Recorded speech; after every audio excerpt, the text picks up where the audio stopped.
আমরা প্রাপ্ত হই বা না হই, ভালো হোক বা মন্দ, আমাদের কাজে লাগুক বা না লাগুক, দূরে থাক বা নিকটে, যদি আমরা সেই বস্তুগুলিকে নিজের বলে মনে করি, তাহলেই তার সঙ্গে আমরা সম্পর্কিত হয়ে পড়ি। নিজে থেকে পরিত্যাগ না করলে শরীরাদির প্রতি মমত্ববোধ মৃত্যু হলেও দূর হয় না।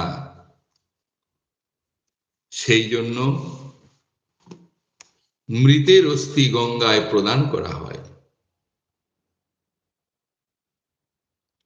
তবেই মৃত ব্যক্তি গতি লাভ করে।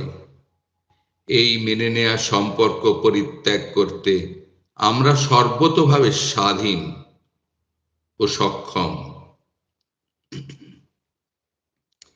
শরীর থাকতে থাকতেই যদি আমরা তা করতে পারি, তাহলে জীবিতকালে আমরা মুক্ত হতে পারি।